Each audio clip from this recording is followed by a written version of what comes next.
क्योंकि गाना वो कुछ और था और उन्होंने लोकदल में फिट कर दिया कि मैं नहीं मानूंगी, लोकदल में जाऊंगी। मटर पनीर बनाना था और शाही पनीर बना दिया। ये कलाकार की कला होती है। समय को देखते हुए, आपके मिजाज को देखते हुए उन्होंने किसान की बात रखी। मैं धन्यवाद देता हूँ। काफी समय हमने आपस में यहाँ बिताया, आपके बीच धूप सेकी, मुस्कुराहट आपकी देखी, प्यार की कुछ बात हुई, भाईचारे की बात हुई, हमने अपनी बात रखी, बहुत वक्ताओं ने तरीके से समझाया। और मैं ये मानता हूँ जो लोग यहाँ आए तो आप खुद होशियार हो, समय को समझ चुके हो, समय में क्या करना है। ये वक्त आपका वक्त है, बार बार नहीं लौटता समय। पीछे मुड़कर देखने में यही होता है कि कुछ सीखने को मिलता है, लेकिन मलाल महसूस करना ही, कहना हाय रे हाय ये होता तो क्या होता है, ऐसा नहीं हमें सोचना। अब हमें आगे की तरफ देखना है। ये मैं इसलिए कह रहा हूं क्योंकि समय कुछ लोग आकर पुरानी बातों को रखते हैं, पुराने कहावों को खरीदने की कोशिश करते हैं, लेकिन वो बात हमारी पहचान का हिस्सा नहीं है। जो झगड़ा हुआ वो हुआ। जैसे रेत में आप कभी लकीर खींचेंगे तो ज्यादा देर लकीर बनी नहीं रहती, तो इसलिए कोई खाई नहीं थी, आज तो खाई दिख नहीं गई और उसे आपने काट दिया, एक दूसरे का हाथ थाम लिया, गले लगा लिया। अब पीछे मुड़कर कोई हमें दिखाना चाहता है कि उस दर्द को मत भूलना, उस पीड़ा को मत भूलना, उसी में आपको जीना है, वही तुम्हारी पहचान का हिस्सा है। तो जो लोग ऐसी भाषा बोल रहे हैं आप उन्हें पहचान लो। जैसे चौधरी छोटू राम जी ने कहा था कि बोलना सीख और दुश्मन पहचान। मुजफ्फरनगर का आदमी हमेशा बोलना जानता था और मुझे लगता है अब अपने दुश्मन को भी पहचान चुका। तो इसलिए हम चाहते हैं कि क्षेत्र की तरक्की कैसे होगी। यहाँ क्षेत्र के विकास के संबंध में बहुत बातें हुई कि सड़क बनी, तहसील बनी, सही बात है। अब आज देश में संसाधन बढ़ ही रहे हैं। आज की सरकारों में जो संसाधन है पूर्व की सरकारों के पास नहीं थे।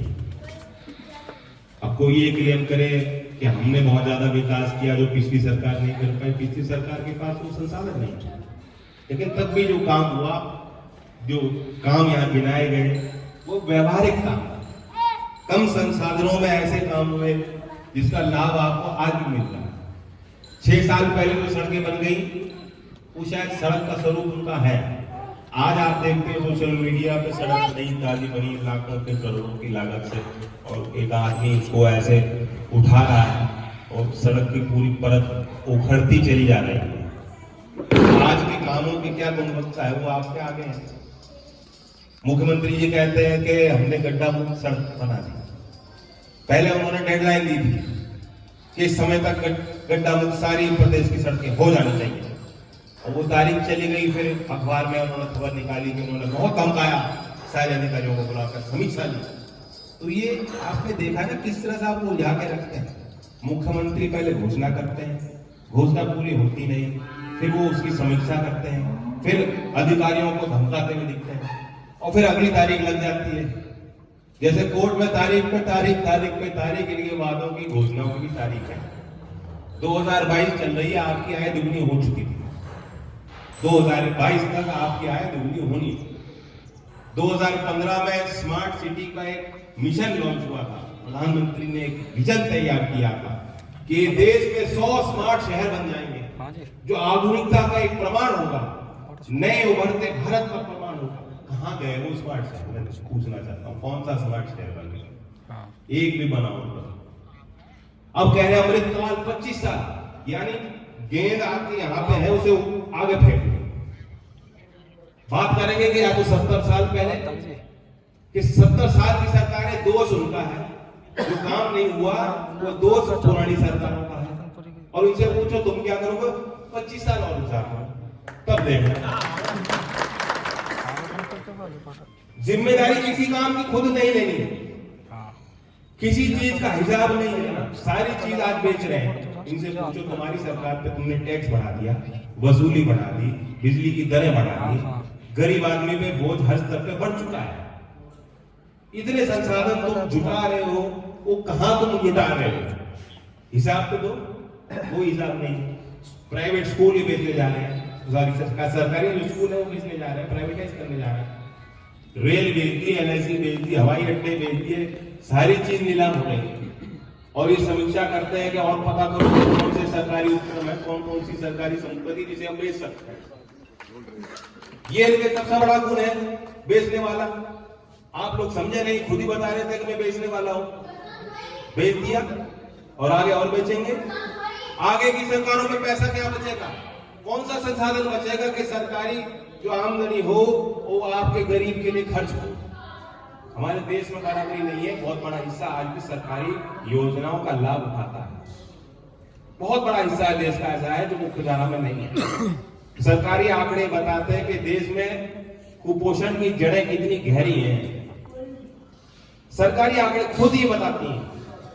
उत्तर प्रदेश के सिर्फ 6% बच्चों को जो पौष्टिक आहार मिलना चाहिए, सिर्फ 6%, तो 6 महीने और 2 साल की उम्र के बच्चे सिर्फ 6.1% बच्चे को आहार मिलता है। इस आंकड़े पे चर्चा होनी चाहिए। इस एक आंकड़े को लेकर अगर हम चर्चा करेंगे तो सारी सरकार देश की बदल जाएंगी। सारे चमत्कार लोग जो बड़े बड़े दावे करते हैं, उभरता Bharat, digital India, smart India, नाम कुछ ही दे दो, अगर हम अपने बच्चों को पौष्टिक आहार नहीं पहुंचा पा रहे तो ये किसकी नाकामी है, ये किसकी नाकामी है। पहले तो इस एक आंकड़े पे आप इनको नकेल कस के खूंटे में बांध के इनसे पूछ के देखो, नहीं जवाब देंगे। यहाँ गन्ने की इतनी बड़ी फसल है, भाव घोषित हुआ नहीं है और किसान पूछना भी नहीं चाह रहा कि क्या भाव मिलेगा। किसी काम में ऐसी व्यवस्था मैंने नहीं देखी। ऐसी व्यवस्था चल ही नहीं सकती किसी काम में कि आप जो पैदा कर रहे हो आप दे दोगे, बदले में पर्ची ले लोगे, पर्ची मिले ना मिले उस पर भी कुछ पता नहीं। पर्ची पे शून्य लिख रहा है, कब आपका पेमेंट होगा, भुगतान आपकी मेहनत का जो आपने पूरे परिवार को उस काम में लगा रखा है, वही आपकी एक संपत्ति, वही आपकी एक पूंजी, वही आपका ज्ञान, वही आपकी एक मजबूरी। और पर्ची मिल रही है, पेमेंट कब मिलेगा, किस दर पर मिलेगा, कितना मिलेगा, वह भी सरकार आज नहीं बता। तो कोई हिसाब किताब कुछ तो लो। आप विशेष हो, पूरे प्रदेश को मौका नहीं मिल रहा, आपको मौका मिल रहा है। इसलिए मैंने सोचा उपचुनाव हुआ, मैं एक गांव नहीं छोड़ना चाहता जहां जाकर मैं इनको लोगों को समझाऊंगा। ये बार बार मौके नहीं मिलते। कितनी इतनी ऊंची उड़ान इनकी भर दी है आप लोगों ने, इतनी हवा भर दी है, इनकी गति पे लगाम लगाओ। और जो लोग आपके काम आए उन पे भरोसा करो और उनको कुछ गति दो, उनकी पीठ थपथपाओ तो बेटा ठीक कर रहा है, लड़ाई। जिस तरह किसानों की पीठ आपने थपथपाई थी और 13 महीने मोर्चा संभाल के उठट के रहे थे। अगर आपने पीठ ना थपथपाई होती, अगर आपने उनके भोजन की व्यवस्था ना की होती, उनके ट्रैक्टर लगाकर किसान के सारे बालों को बैठाकर महिलाओं को भेजकर मोर्चे पे ना बनाया होता तो सरकार आपकी बात मानने वाली नहीं। दिल्ली पे चारों तरफ नाकाबंदी है, गांव का आदमी उस दिल्ली में जा नहीं सकता, किसान घाट पे जा नहीं सकता, तो चौधरी चरण सिंह जी की समाधि है, लाल किले पे जा नहीं सकता जिसपे आपका हक बनता है, पार्लियामेंट की उस बिल्डिंग में जा नहीं सकता जहां आपके प्रतिनिधि बैठते हो। अरे जंतर मंतर पे तो जाने देते, लेकिन नहीं, इतने आदमी आएंगे, इससे ज्यादा आदमी नहीं आएंगे, इतने समय बैठेंगे, रात को उठ के जाएंगे। इतना क्या डर है सरकार को? ये तो भयभीत सरकार है, डरपोक सरकार है, कामचोर सरकार है जो जवाब नहीं देना चाहती, हिसाब नहीं देना चाहती। एक एक ईंट इनकी हिलानी पड़ेगी। 5 तारीख में मैं आपको न्योता देता हूं, मैं तो न्योता देने आया हूं। 5 तारीख में जैसे शादी होती है, ब्याह होता है, खुशी होती है, त्योहार होता है, उसी तरीके से निकल के मुस्कुराते हुए, दिल में अच्छी भावना रखते हुए वो दंगे की बात करेंगे, पलायन की बात करेंगे। मुख्यमंत्री यहां आए, गन्ने की बात नहीं की। इनको ऐसा सबक सिखाओ कि जो कोई भी मुख्यमंत्री, मंत्री, संतरी जो भी दिल्ली से चल के, लखनऊ से चल के मुजफ्फरनगर में आए, पहले वो किसान की बात करने को मजबूर।